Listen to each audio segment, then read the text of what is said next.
Welcome to morning bulletin. ఇక వార్త వివరాల్లోకి వెళ్తే సింగపూర్ పర్యటనను విజయవంతంగా ముగించుకొని సీఎం చంద్రబాబు నాయుడు ఆదివారం ఏపీకి బయలుదేరారు.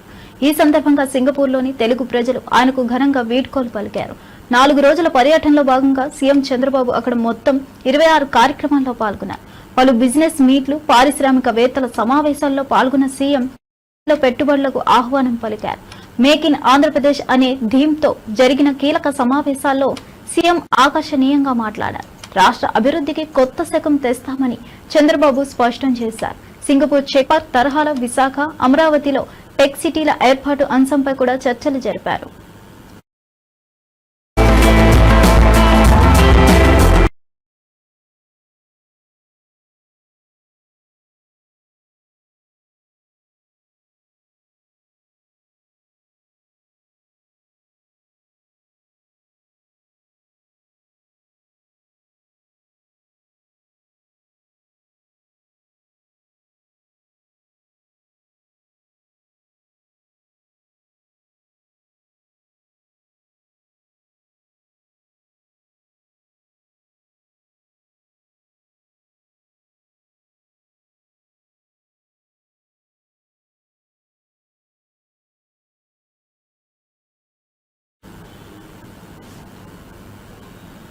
నల్గొండలో కాంగ్రెస్ నాయకులపై మంత్రి జగదీష్ రెడ్డి గరం అయ్యారు.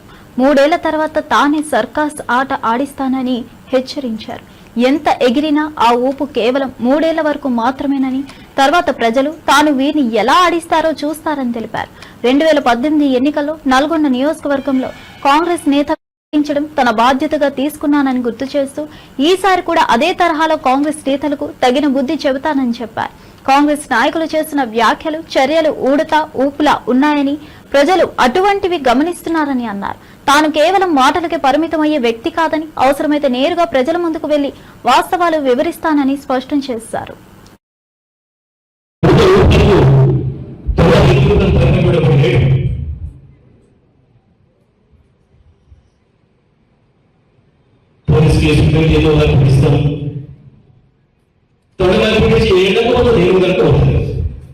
తప్పించుకుంటుంది ఎంత దూరం పోతుంది. తెలుగులో పడితే దొరకదా? యాడిపోతే బిడ్డ మూడేలే కదా. అప్పుడు ఉండదు నేను సర్కస్ సర్కస్ సర్కస్ ఆడిపిస్తాను బిడ్డ, ఎట్లా ఆడను నేను చూపిస్తాను అసలు సర్కస్ నేనే ఆడిపిస్తా. ఆ పని పెట్టుకోలేదు ఇక బ్రహ్మాండంగా నల్గొండని బాగా చేసి ఉపయోగం లేదు. ఇప్పుడు అంత కష్టం అప్పుడు చేసే పక్కన లేదు నాకు. అప్పుడేమో వీళ్ళని ఓడగొట్టడానికి పని పెట్టుకుని పనిచేసిన జానారెడ్డిని, వెంకరెడ్డిని అందరూ వస్తపెట్టడం. ఇక ఇప్పుడు సర్కస్ ఎప్పుడు తీసుకుంటా, బాధ్యత తీసుకుంటా. నెక్స్ట్ ఒక్కరిని వదిలిపెట్టా. తెలంగాణకి ద్రోహం చేస్తున్న కొడుకులు ఎవరిని, ఎందుకంటే కాలేజీ చెప్పిండు మనకు మాట, ప్రాంతీయతలుడు అవతలవాడు వచ్చి మిమ్మల్ని దోపిడీ చేస్తే మనని ఆ అంశాలకు పాల్గొనండి, మనని మన ఊరి బయట పాల్గొనండి. ప్రాంతం వాడే ద్రోహం చేస్తే ఇక్కడ నేను పాత పెట్టండి అని చెప్పి కాలేజీ ఏదైతే చెప్పిండో దాన్ని అక్షరాక్షరం అమలు చేసి తీరుతాం. తెలంగాణ ద్రోహులను తప్పకుండా పాత పెడతాం. ఇక్కడ బలించిన విషయంలో, కృష్ణా గోదావరి నదుల విషయంలో మీరు చేస్తున్న ద్రోహం ఏదైతే ఉందో తప్పకుండా ప్రజల్లో ఎండగడతాం. ఇంటికి మీ దొంగతనాన్ని బయట పెడతాం. శ్రీహరికోటలోని సతీష్ ధావన్ అంతరిక్ష కేంద్రం నుంచి పిఎస్ఎల్వి C-58, జిఎస్ఎల్వి F-16 ప్రయోగం విజయవంతమైంది. భారత అంతరిక్ష పరిశోధన సంస్థ ఇస్రో ఆదివారం ఉదయం 9 గంటలకు ఈ ఉపగ్రహాన్ని కాంక్షలోకి పంపింది. ఇది పిఎస్ఎల్వి రాకెట్ ద్వారా నిర్వహించిన మరో అత్యంత ప్రతిష్టాత్మక ప్రయోగంగా నిలిచింది. గగన్యాన్ కార్యక్రమంలో భాగంగా ఈ ప్రయోగాన్ని చేపట్టిన ఇస్రో ముందస్తుగా సమగ్ర పరీక్షలు నిర్వహించింది. ఎక్స్రే పోలార్ మీటింగ్ శాటిలైట్ ఉపగ్రహాన్ని ఈ రాకెట్ విజయవంతంగా తీసుకెళ్లింది. ఇది సూర్యుడిని నిరంతరం పరిశీలిస్తూ అంతరిక్ష పరిశోధనలకు ఉపయోగపడనుంది. ఇది భారతదేశం నుంచి పంపిన తొలిసారి పోలరైజేషన్ శాస్త్ర విశ్లేషణ చేపట్టే ఉపగ్రహంగా నిలిచింది. దేశ శాస్త్ర విజ్ఞానానికి ఇది మైలురాయి ప్రయోగంగా అంతర్జాతీయంగా ప్రశంసలు అందుకుంటుంది. The GSLV F-16 NISR mission is successfully accomplished. History has been written today as NISR has been placed in the orbit successfully. Many hearty congratulations to ISRO, NASA and the users worldwide who will derive benefits of the Earth observation with this state-of-the-art NASA ISRO synthetic aperture radar satellite. Do stay tuned. Tune in for the address by Secretary DOS and Chairman ISRO and Mission.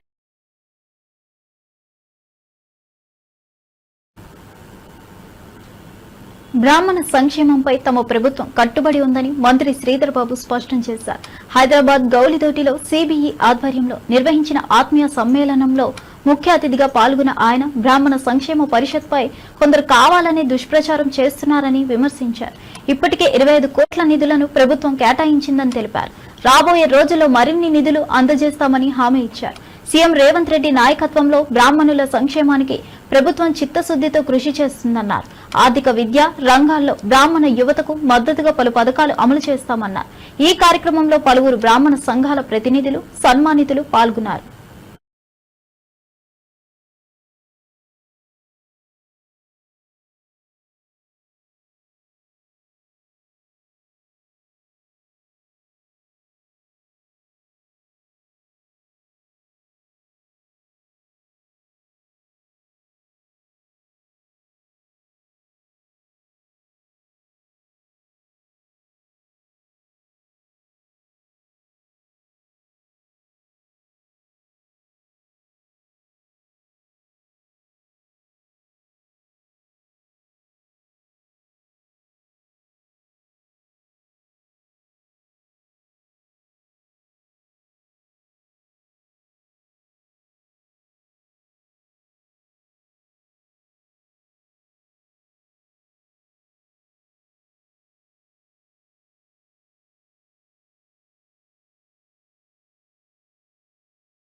BC రిజర్వేషన్ల పెంపు అంశంలో కాంగ్రెస్ ప్రభుత్వం వైఖరి పూర్తిగా తప్పుల తడకగా ఉందని BC commission మాజీ సభ్యుడు శుభప్రద్ పటేల్ ఆరోపించారు. కులగణన నుంచి బీసీ బిల్లుల వరకు శాస్త్రీయ పద్ధతులు పాటించకుండా కాంగ్రెస్ పాలకులు ప్రజలను మభ్యపెట్టే ప్రయత్నం చేస్తున్నారని మండిపడ్డారు. ఢిల్లీలో ధర్నా చేస్తామన్న హామీ వెనక్కి తగ్గిపోయారంటూ విమర్శించారు. ఇప్పటి వరకు బీసీల రిజర్వేషన్ సమస్యపై ప్రధానిని కలవకపోవడం బాధాకరమని చెప్పారు. ఎన్నికల సమయంలో ఇచ్చిన హామీ మేరకు బీసీలకు 42% రిజర్వేషన్లు ఇవ్వాల్సిన బాధ్యత కాంగ్రెస్ ప్రభుత్వంపై ఉన్నదని ఆయన స్పష్టం చేశారు. ఆ మాట తప్పితే బీసీ సమాజం గట్టిగా నిలదీసే రోజులు దగ్గరలోనే ఉన్నాయన్నారు. ప్రజా సంక్షేమానికి రాజీ పడే విధానాలకు బీసీలు సహించబోరని హెచ్చరించారు. మంత్రులు కావచ్చు, మాజీ ఎమ్మెల్యేలు అందరం కూడా ఎప్పటికప్పుడు ఈ ప్రభుత్వాన్ని అలర్ట్ చేస్తూనే ఉన్నాం. అయినప్పటికీ వీళ్ళు మొత్తం కూడా చేసినటువంటి మొత్తం కార్యక్రమాలు ఇచ్చిన జీవోలన్నీ కూడా తప్పులు తడకగానే చేస్తున్నారు. మనందరూ కూడా తెలుసు, పార్లమెంట్ ఎన్నికల ముందు జీవో నంబర్ 26 ఇచ్చారు. బీసీ వెల్ఫేర్ డిపార్ట్మెంట్ నుండి ఇచ్చి మేము కులగణన చేస్తామన్నారు. దానికి 150 కోట్లని ఒక ఎస్టిమేషన్ వేసి ఇచ్చారు. ఆ జీవో ఎక్కడ పోయిందో ఇప్పటివరకు తెలియదు. ఆ జీవో ఇచ్చిపెట్టేసి 7 నెలల తర్వాత మళ్ళీ ప్లానింగ్ డిపార్ట్మెంట్ తోని జీవో నంబర్ 18 ఇచ్చారు అక్టోబర్ నెలలో. అది ఇచ్చిన తర్వాత ఇచ్చిన సందర్భంలోనే మేము చెప్పినాము, ఇది ప్లానింగ్ డిపార్ట్మెంట్ ద్వారా ఈ సర్వేలు చేస్తే చెల్లవు రిజర్వేషన్ పెంచడానికి. గతంలో బీహార్ లో నితీష్ కుమార్ గారు 1 సంవత్సరం రోజులు చిత్తశుద్ధితోని కమిట్మెంట్ తోని 100 రివ్యూలు చేసి ఎన్నో కోట్లు వెచ్చించి రిజర్వేషన్లు పెంచడానికి ప్రభుత్వం పూనుకుంటే ఆ రోజు పాట్నా హైకోర్టు ఆ రిజర్వేషన్ల పెంపుని కొట్టివేసింది. మేము ఆ విషయాలన్నీ కూడా చెప్పినాం ఈ ప్రభుత్వానికి. అయినప్పటికీ ఈ ప్రభుత్వం చేసిన చర్యలు మొత్తం కూడా అన్ని తప్పుల తడకగానే జరుగుతున్నాయి. దానికి ఈరోజు రిజర్వేషన్లను 42% పెంచుతామని బయట చెప్తున్నారు. కానీ వీళ్ళు ఇచ్చినటువంటి జీవో నంబర్ 49 భూసాని వెంకటేశ్వర గారికి ఏదైతే జీవో ఇచ్చారో ఆ జీవోలో స్పష్టంగా పారా నంబర్ 5 లో కృష్ణమూర్తి జడ్జిమెంట్, అదేవిధంగా వికాస్ కిషన్ రావు గవాలి జడ్జిమెంట్ ని పేర్కొంటూ ఆ జడ్జిమెంట్ లో ఏం సారాంశం అంటే 50% దాటొద్దు రిజర్వేషన్లు అనేది సారాంశం. ఈ రోజు ఈ భూసాని వెంకటేశ్వర్లు గారి ద్వారా వీళ్ళు ఏం తీసుకోరు, ప్రభుత్వం రికమెండేషన్ 42% రిజర్వేషన్ పెంచాలి బీసీలకు అని తీసుకోరు. ఎందుకు 42%? వీళ్ళు గతంలో కామారెడ్డిలో వీళ్ళు ఏ లెక్కల ఆధారంగా 42% ఇచ్చారో ఎవరు కూడా ఇప్పటివరకు తెలియదు. ఆ 42% మన కామారెడ్డిలో చెప్పారు కాబట్టి ఈ భూసాని వెంకటేశ్వర్లు గారిపై 42% తీసుకోరు. ఈయన ఎక్కడ ఫీల్డ్ విజిట్ చేసి మనం చూడలేదు, ఎక్కడ ఈ వెనుకబడతనాన్ని నిర్ధారించి చూడలేదు. అయినప్పటికీ ఈ ప్రభుత్వం బిల్లులు తీసుకొని వస్తే బీఆర్ఎస్ పార్టీగా మద్దతు ఇచ్చింది. మీరు బిల్లులు తీసుకొని వచ్చారు, బిల్లులు తీసుకొని వచ్చేసి మార్చి 17 తారీఖు రోజు అసెంబ్లీలో బిల్లులు పాస్ చేసుకోవడం జరిగింది. బిల్లులు పాస్ చేసి ఈ రోజుకి జూలై 29, జూలై 30 తారీఖు ఈ రోజు ఇప్పటి వరకు ప్రధానమంత్రిని కలిసింది లేదు, గతంలో చెప్పినట్టు అఖిలపక్షాన్ని తీసుకుపోయింది లేదు. నిన్ననే మళ్ళా ఏదైతే వాళ్ళు కార్యక్రమం చేసుకురో 5, 6, 7 ఢిల్లీలో ఏదో డ్రామా చేయాలనే ప్రయత్నం చేసిరో దాన్ని కూడా వాయిదా వేస్తున్నట్టు మనకు వార్తలు వస్తున్నాయి. వీళ్ళ చిత్తశుద్ధి ఈ విధంగా. బెట్టింగ్ యాప్ల ప్రచారానికి సంబంధించి ప్రశ్నించేందుకు ప్రముఖ నటుడు ప్రకాష్ రాజ్ను ఈడీ అధికారులు హాజరు కానివ్వగా 5 గంటల పాటు విచారణ సాగింది. ఈ కేసులో ప్రకాష్ రాజ్ కు సంబంధించి పలు అంశాలపై వివరాలు కోరిన ఈడీ ఆయనకు ఇచ్చిన ప్రమోషన్ ఒప్పందాలు, డబ్బుల లావాదేవీలపై స్పష్టత పొందే ప్రయత్నం చేసింది. అయితే ప్రకాష్ రాజ్ మాత్రం తనపై వచ్చిన ఆరోపణలను ఖండిస్తూ తాను ఎలాంటి డబ్బులు తీసుకోలేదని, తమకు ఉన్న ఒప్పందం ప్రకారమే ప్రమోషన్ చేశానని వివరణ ఇచ్చినట్టు సమాచారం. ఈ విచారణ ముగియడంతో ఆయనకు తాత్కాలికంగా ఊరట లభించినట్లు భావిస్తున్నారు. అయితే ఈడీ విచారణ మరిన్ని మలుపులు తిరిగే అవకాశం ఉంది. ఈ కేసులో ఇతర ప్రముఖుల పాత్రపై కూడా దర్యాప్తు కొనసాగనుంది. ఈడీ వాళ్ళు పిలిచారు 30 రోజులు రావాలని. కొన్ని డీటెయిల్స్ ఏమేమి జరిగింది, మీకు వాళ్ళకి ఏం తీసుకున్నారో, ఎందుకు చేశారు, ఎప్పుడు చేశారు, వాళ్ళు యాజ్ ఎ డిపార్ట్మెంట్ వాళ్ళు పనిచేశారు. ఒక పౌరుడిగా నా రెస్పాన్సిబిలిటీ నేను వచ్చి డీటెయిల్గా వాళ్ళకి ఎక్స్ప్లెయిన్ చేసి ఇలా అప్పుడు చేశాను, అది తప్పని తెలిసి ఆ తర్వాత నేను చేయలేదు, అండ్ నాకు ఇప్పుడు దాకా ఏ పేమెంట్ తీసుకోలేదు, ఎందుకంటే నా మనసాక్షి పరంగా నేను తీసుకోలేదు అంటే వాళ్ళ అకౌంట్స్ అన్ని చూసి సరేనండి మీరు చెప్పాల్సింది చెప్పండి అని డాక్యుమెంట్ చేసుకుని డిసైడ్ విల్ గో అంతే. మళ్ళీ రమ్మలేదు, అయిపోయింది. ఎకనామికల్ ట్రాన్సాక్షన్స్ గురించి లేదు కదా నా దగ్గర ఎకనామికల్ ట్రాన్సాక్షన్, అదే చెప్పాను. అదేం లేదని చెప్పానండి. ఒకే ఒక యాప్ చేశాను 2016లో, అది వాళ్ళకి చెప్పాను. వాళ్ళు పని చేస్తున్నారు, వాళ్ళు ఎతుకుతున్నారు, వాళ్ళకి మనం కోఆపరేట్ చేయాల్సింది మన బాధ్యత. అందువల్ల వాళ్ళు చెప్పిన డేట్కి వచ్చి వాళ్ళకి కావాల్సింది ఇచ్చి తర్వాత మాట్లాడుకుందాం. Thank you. ఓకే, దయచేసి బెట్టింగ్ యాప్స్ మీద ఆడకండి. మీరు స్వయంగా తెలంగాణ అస్తిత్వంపై సీఎం రేవంత్ రెడ్డి తీవ్రంగా దాడి చేస్తున్నారని బీఆర్ఎస్ నాయకుడు దూదిమెట్ల బాలరాజు ఆరోపించారు. గోదావరి జలాలను బనకచర్ల ద్వారా ఏపీకి తరలిస్తూ తెలంగాణ రాష్ట్ర హక్కులను నలుగురిలో కలిపే విధంగా రేవంత్ వ్యవహరిస్తున్నారని విమర్శించారు. రాష్ట్రానికి చెందిన నీళ్లు బయటకు పంపిస్తే మేధావులు మౌనంగా ఉండడం శోచనీయమని ఆవేదన వ్యక్తం చేశారు.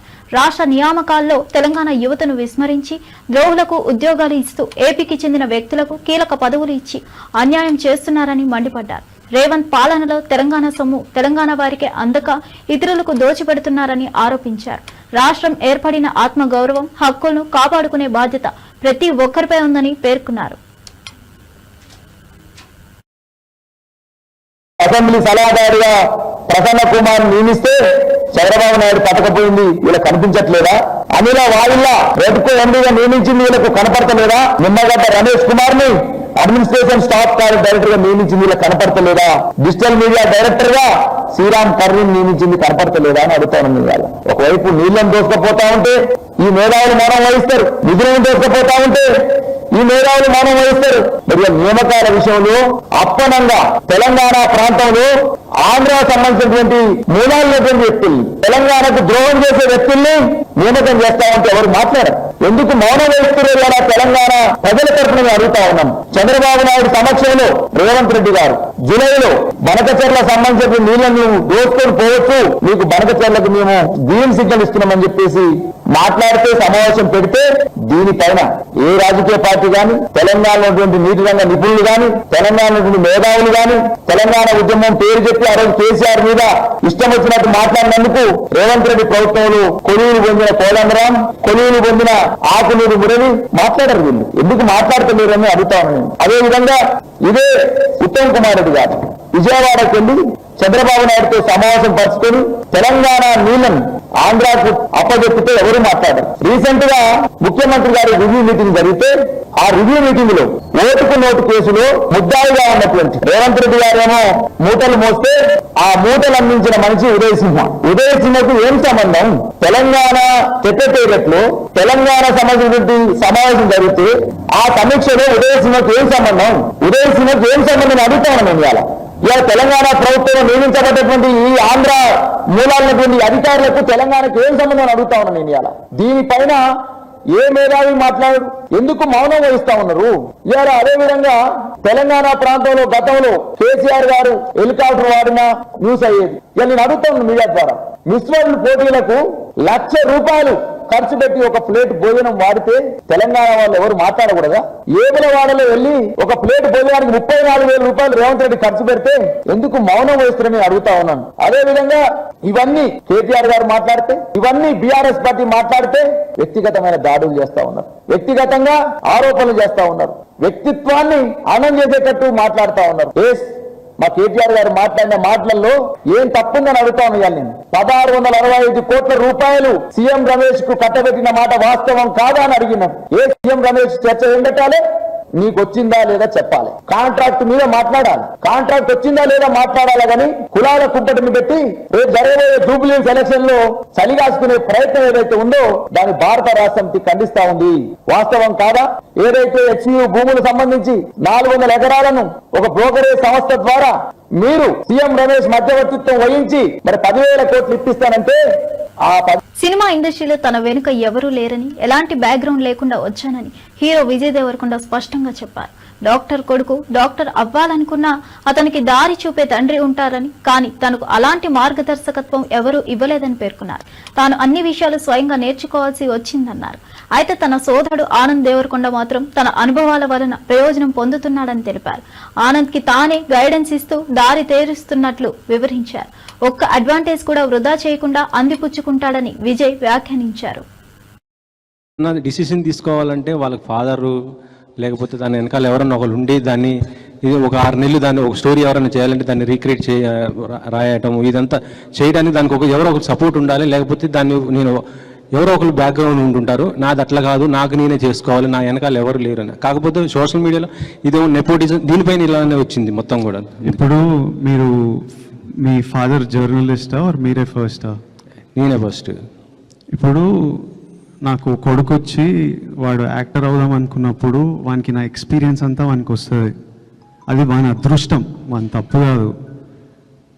వానికి నేను సినిమా ప్రమోట్ ఎట్లా చేయాలో, స్క్రిప్ట్లు ఎట్లా ఉండాలో, ఎలాంటి టెక్నీషియన్లు ఉండాలో, ఎవరు మంచోలో ఇవన్నీ నా లైఫ్లో నేను నేర్చుకొని ఆ జర్నీ వల్ల నాకు ఎక్స్పీరియన్స్ వస్తుంది. అది నా చుట్టూ ఉన్న వాళ్ళకి నా కొడుకు వాడు యాక్టర్ అయితే వానికి పనికి వస్తుంది, వాని అదృష్టం. ఆ అదృష్టం నాకు లేకుండే. So what I'm saying was that I had to figure, నేను నేర్చుకోవాల్సి వచ్చేదాన్ని ఒక తప్పులు చేసుకుంటూ ఎక్స్పీరియన్స్ అవుతూ ఓ ఇట్లా చేయొచ్చా, ఓ ఇట్లా చేయాలా అని చూసుకుంటూ నేర్చుకోవాలి. అది ఏ ఫీల్డ్ అయినా, నేను యాక్టర్ల గురించి కాదు, లైఫ్ ప్రపంచంలో డాక్టర్ కొడుకులు వాళ్ళకి ఎగ్జాక్ట్లీ ఏ స్ట్రీమ్ తీసుకోవాలి, ఎవరి దగ్గర వెళ్ళాలి, ఏ హాస్పిటల్లో ఎక్కడ సీట్ దొరుకుతుంది, ఏ కోర్స్ చూస్ చేయాలి అన్నీ తెలుస్తాయి. ఎడ్యుకేటెడ్ పేరెంట్స్ ఉంటే అదొక వాళ్ళకు, ఇప్పుడు జర్నలిస్ట్ మీ కిడ్స్ జర్నలిస్ట్ అవ్వాలంటే ఎగ్జాక్ట్లీ మీరు గైడెన్స్ ఇవ్వగలుగుతారు. అది నేను చెప్పింది. ఆనంద్కి ఇస్తున్నారా? ఆనంద్కి వాడు నన్ను చూసి మనకి అర్థమైపోతుంటుంది కదా. And he's definitely has the benefit of being the brother of being my brother. So 100% he has the benefit of that. Tirumala శ్రీవారిని దర్శించుకునేందుకు ఇవాళ ఉదయం వీఐపీ విరామ సమయంలో పలువురు ప్రముఖులు విచ్చేశారు. APS RTC Rayalaseema zonal chairman Nagaraju, ప్రముఖ సినీ నిర్మాత దిల్ రాజు, నటుడు అశోక్ కుమార్, కర్ణాటక సినీ నటుడు పునీత్ రాజ్ కుమార్ భార్య అశ్విని తమ కుటుంబ సభ్యులతో కలిసి శ్రీవారిని దర్శించుకున్నారు. ఆలయంలో మొక్కులు చెల్లించుకున్న ఈ ప్రముఖులు తీర్థ ప్రసాదాలు స్వీకరించారు. అనంతరం ఆలయ అధికారులు వీరికి శ్రీవారి ప్రసాదాలను అందజేశారు. తిరుమలలో ఈ రోజు భక్తుల రద్దీ అధికంగా ఉండగా అధికారులు భద్రతా చర్యలను కట్టుదిట్టంగా అమలు చేశారు. ముఖ్యమైన వీఐపీలకు ప్రత్యేక దర్శన సౌకర్యాలు కల్పించగా భక్తులు కూడా క్యూ లైన్లలో శాంతియుతంగా స్వామివారి దర్శనం చేసుకుంటున్నారు.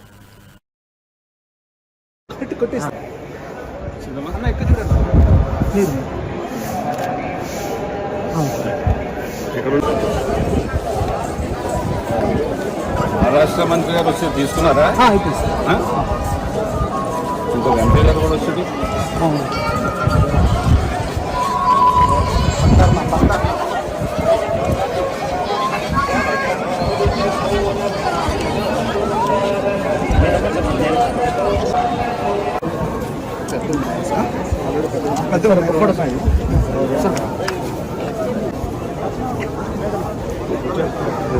సార్ వాళ్ళు నేను కూడా వస్తే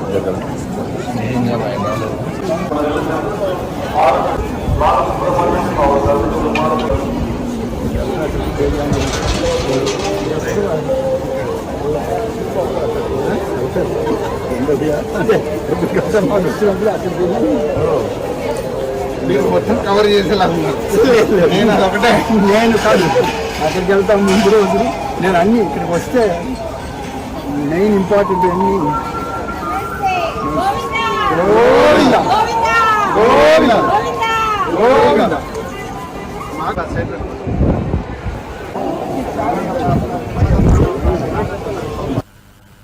జూనియర్ సినిమాలో నటించిన గాలి జనార్దన్ రెడ్డి కుమారుడు కిరీటి బుధవారం తల్లిదండ్రులతో కలిసి తిరుమల శ్రీవారిని దర్శించుకున్నారు.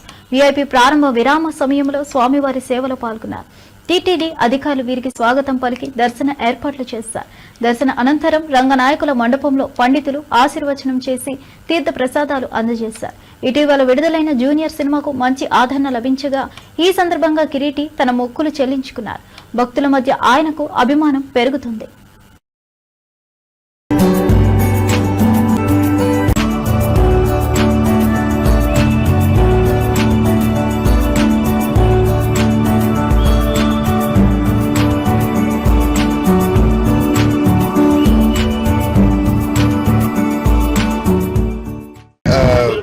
ఈ సినిమా మొదలయ్యేటప్పుడే నేను మొక్కున్నాను, అద్భుతంగా సినిమా జరిగితే ఖచ్చితంగా వచ్చి దేవుడు ఆశీర్వాదం తీసుకుంటానని చెప్పేసి. అదేవిధంగా అద్భుతంగా జరిగిన సినిమా చాలా ప్రేమించారు ప్రేక్షకులు. అదే కారణంగా ఈరోజు వచ్చేసి దేవుడు ఆశీర్వాదం తీసుకుంటూ ఉంటే చాలా సంతోషంగా ఉంది. కుటుంబ సమేతంగా ఈరోజు వచ్చి ఆశీర్వాదం జరిగింది. దేవుడు ఖచ్చితంగా చల్లగా చూస్తాడని చెప్పేసి నమ్ముతున్నాను. ఇంకొక 2 వారాల్లోనే నా నెక్స్ట్ సినిమా ఏదని చెప్పేసి ప్రకటించబోతున్నాను. ప్రేక్షకుల ఆదరణ, అభిమానము, వాళ్ళ ప్రేమ అలాగే కొనసాగాలని కోరుకుంటున్నాను. మా కర్ణాటక నుంచి నా దైవమైనటువంటి పునీత్ రాజ్ కుమార్ సార్, ఇక్కడ నేను చిన్నప్పటి నుంచి చాలా అభిమానంగా చూస్తున్నటువంటి హీరో జూనియర్ ఎన్టీఆర్ సార్ అవ్వచ్చు. వీళ్ళిద్దరూ నాకు చాలా స్ఫూర్తినిచ్చినందుకే చిన్నప్పుడు నేను ఒక నిర్ణయం తీసుకున్నాను సార్, ఒక నటుడుగా నేను కూడా జీవితంలో ముందుకు రావాలని చెప్పేసి. ఇదే కాబట్టి రెగ్యులర్గా శ్రీకాళహస్తి సిస్టర్తో ఉంటారు, వస్తూనే ఉంటారు. బాబు సినిమా విషయంలో కూడా ప్రజలు ఆదరించినారు. తను చిన్నప్పటి నుంచి కూడా ఒక కళాకారుడే, నటుడే వాళ్ళని తన కోరిక నెరవేరింది. ప్రజలు కూడా ఆశీర్వదించారు కాబట్టి అందరూ వచ్చి భగవంతుడి ఆశీర్వాదం తీసుకున్నాము. ఇట్లా మనముడికి ఇప్పుడు నిమిషా ప్రియ ప్రాణాలను కాపాడేందుకు తన వంతు ప్రయత్నం చేస్తున్నానని కేఏ పాల్ తెలిపారు. గత 19 రోజులుగా విశ్వయత్నం చేస్తున్నా కానీ షేక్ అబూబకర్ స్టేట్మెంట్లు ఈ కేసును మరింత జటిలం చేశాయన్నారు. నిమిషా ప్రియను ఉరిశిక్ష నుండి రక్షించాలంటే తలాల్ కుటుంబానికి షేక్ అబూబకర్ క్షమాపణ చెప్పాలన్నారు. షేక్ అబూబకర్ వ్యాఖ్యల వల్లే ఈ పరిణామం ఏర్పడిందని స్పష్టం చేశారు. బాధితురాలి జీవితం ప్రశ్నార్థకంగా మారకముందే అందరూ జాగ్రత్త పడాలని సూచించారు. తలాల్ కుటుంబం మనసు మార్చుకునేలా ఓ సరైన సందేశం వెళ్లేలా పనిచేయాలని కోరారు. అందులో భాగంగా షేక్ అబూబకర్ తన పాత్రను పునర్విమర్శించాలన్నారు.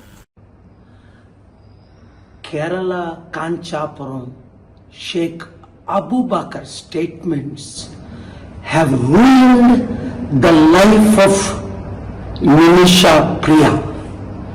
You know Nimisha Priya's daughter is with me in this building. Her husband is with me in this building. Left Kerala, India at our request, and all the 10 team members, our coordinators and 25 others are working day and night for the last 19 days to release Nimisha Priya. I asked for extension, they have given extension. Graciously, the family was considering without taking ₹1 to pardon Nimisha Priya. But the statements of Sheikh Kanchapuram Abubakar made everybody upset. If Nimisha is put to death, most responsible person is this 94-year-old Sheikh's stories, lies. Is he doing? Because in Quran, any sin can be forgiven, but lies cannot be forgiven.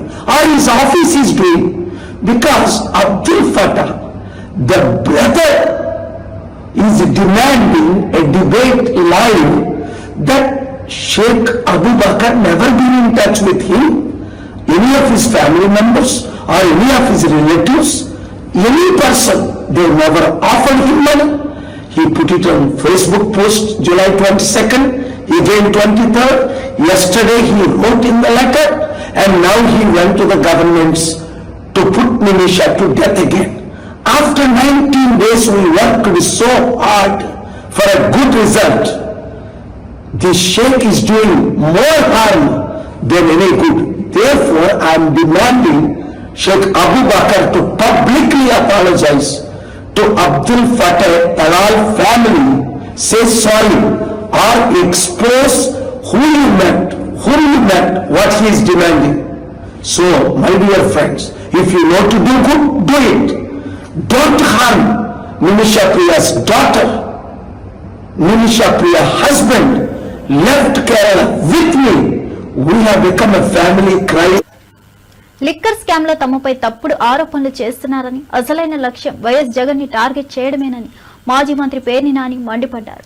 Jagan ను జైలుకు పంపించి పార్టీని నిర్వీర్యం చేయాలన్న కుట్ర పథకమే ఇదని చెప్పారు. తమ పార్టీని అడ్డుకునే ప్రయత్నాల్లో భాగంగా వ్యవస్థల్ని ఉపయోగించుకుంటున్నారని విమర్శించారు.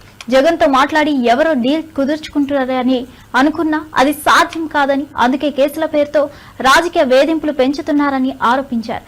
ఇదంతా సవ్యంగా పరిశీలించాలని, ప్రజలు వాస్తవాలు గ్రహించాలని కోరారు. స్కిల్ స్కామ్ లో ఆన్ రికార్డ్ పట్టుకుని 57 రోజులు లోపల ఉంచారు కాబట్టి మనం కూడా బాగా లోపలుంచేయాలి, పార్టీని నిర్వీర్యం చేయాలి, మళ్ళీ వైఎస్ఆర్ కాంగ్రెస్ పార్టీ నుంచి మనకి ఎదురు లేకుండా చేసుకోవాలి. తద్వారా కొడుక్కి జగన్మోహన్ రెడ్డి గారి చేత అడ్డంకి లేకుండా, మిగతా వాళ్ళకైతే ఏదో ప్యాకేజీ మాట్లాడుకోవచ్చు, కానీ జగన్తో అది కుదరదు కాబట్టి ఏదో రకంగా అడ్డంకి లేకుండా జైల్లో పెట్టి తద్వారా పార్టీని లెగలేకుండా చేయాలనేటువంటి వీళ్ళందరి సామూహిక కుట్రలో భాగమే రోజు వీళ్ళు వండి వార్చేటువంటి వార్తలు. ఒక సిట్ని ఏర్పాటు చేసి ఆ సిట్టుని 1,00,000 కోట్ల అవినీతి జరిగిందని చెప్పని మొదలు పెడతారు. జగన్మోహన్ రెడ్డి గారి ప్రభుత్వంలో 2014 నుంచి 19 దాకా లిక్కర్ స్కామ్ అని, లిక్కర్ స్కామ్లో 1,00,000 కోట్ల అవినీతి జరిగిందని చెప్పని ఇష్టారాజ్యంగా మాట్లాడతారు. దాంట్లో ఆన్లైన్ పేమెంట్లు జరగలేదు, అంతా క్యాష్తో జరిగింది, అది జరిగింది, ఇది జరిగిందని చెప్పి ఎవరు ఎన్నిసార్లు ఏం చెప్పినా క్యూఆర్ కోడ్ ప్రకారం ఎన్ని సీసాలు అమ్మితే అన్ని సీసాలకి మర్నాడు బ్యాంకు తెరవంగానే డబ్బు జమ చేయకపోతే ఎంత తగ్గితే అంతకి ఎక్సైజ్ ఇన్స్పెక్టర్తో సహా సంబంధిత ఎస్ఐ కానీ, సిఐ కానీ, మిగతా కాంట్రాక్ట్ ఎంప్లాయీస్ కానీ అందరినీ కూడా పోలీసులు అరెస్ట్ చేయడం అనేది కూడా. చంద్రబాబు వెళ్లి ఉన్నాడని, కేసులు వేసినా తనకు భయమని మాజీ మంత్రి అనిల్ కుమార్ యాదవ్ స్పష్టం చేశారు.